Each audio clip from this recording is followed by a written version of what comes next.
So the question that I've seen on one of the forums is, is Nick still calling himself Jesus Christ? No, I've never called myself Jesus Christ. Hi, my name is Bravo de Christos, the excellent Christ. That's just a ridiculous statement. In essence, the power of the universe flows through me. Thus, I am Christ. Because if any of you have been following my channels for years, some of you have, let's admit that, I've never said that I myself am Jesus Christ.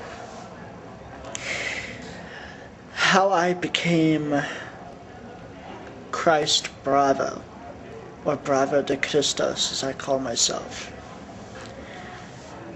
is a very interesting story. What I have said is that within the context of the Christian religion and the ancient Aramaic texts, the ancient Greek writings and all that stuff, is that the word Christ simply means anointed. It doesn't even say anointed by a particular deity. It just says anointed. So, therefore, anybody can literally be a Christ. The word, the title, Jesus the Christ.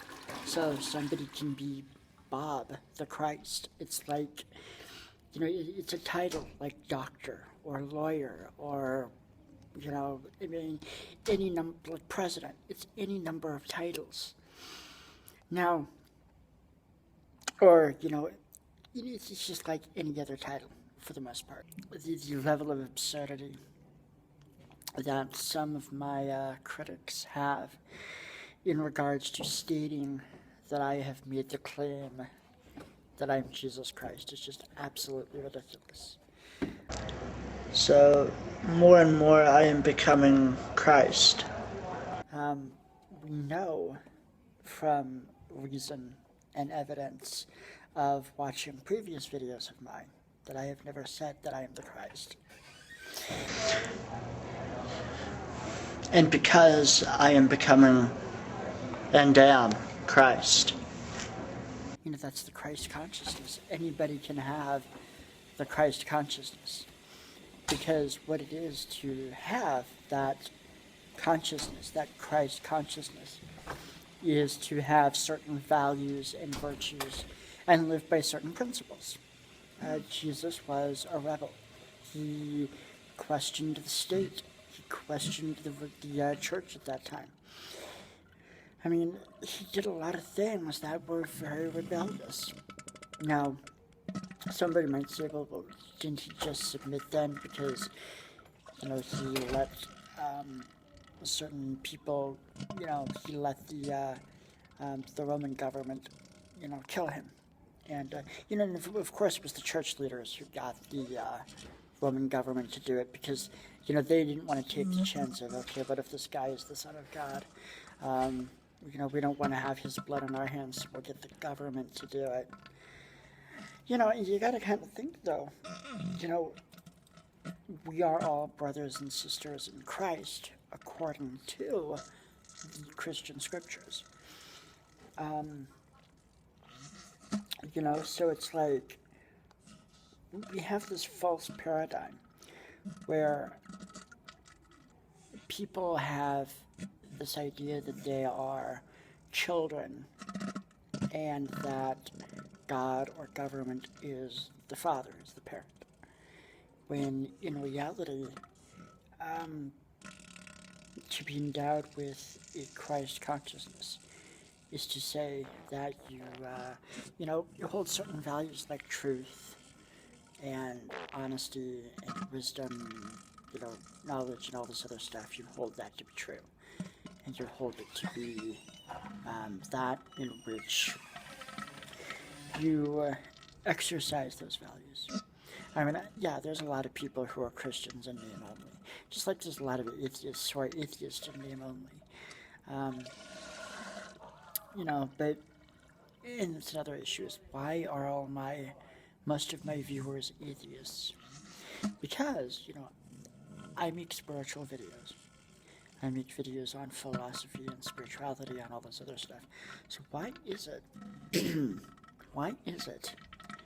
that most of my viewers are so, they're atheists and they are passionately defending a certain view of Christianity? Well, they're doing it because in order to disprove Christianity, they have to create the narrative. They have to say what Christianity is. If I want to disprove something, I have to be able to define it. And if it's defined in such a way that I cannot disprove it, I have to find a way of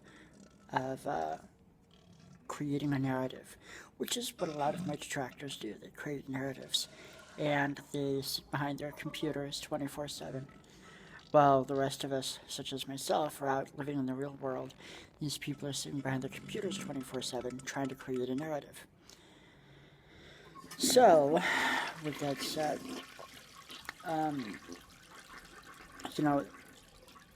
as far as fundamentalist Christianity, I don't really know of anybody who is a genuine,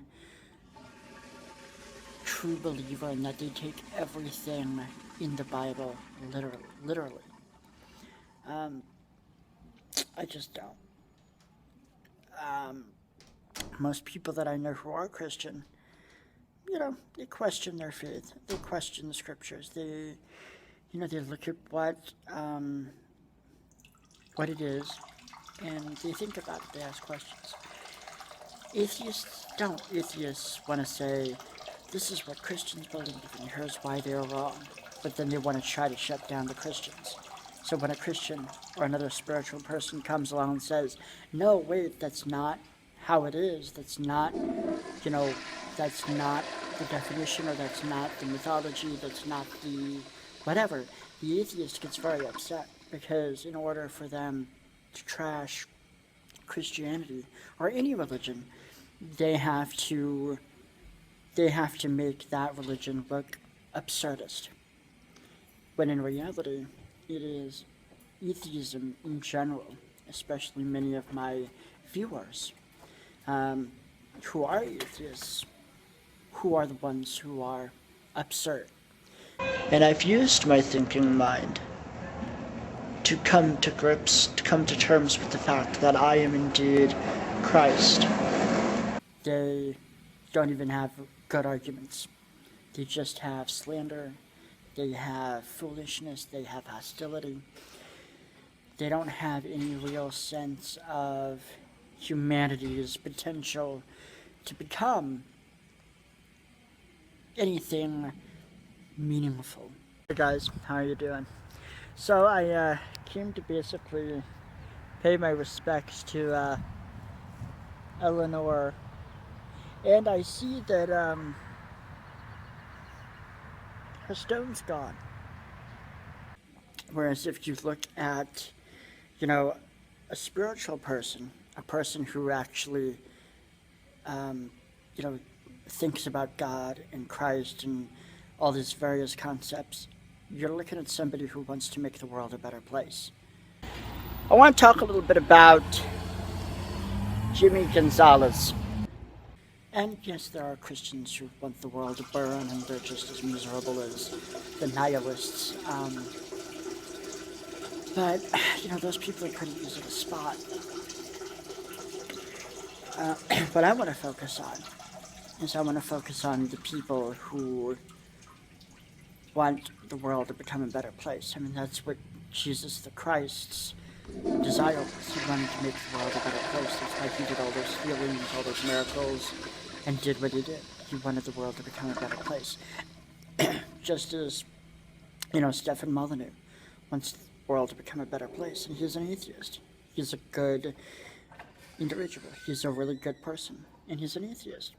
Go figure. You basically show through your actions a level of virtue and Christ-like consciousness in which the essence of your soul is able to shine forth into the world, making it a better and brighter place. And if you want to do this, great. If not, that's your choice. But you're going to suffer in the long run. That's reality.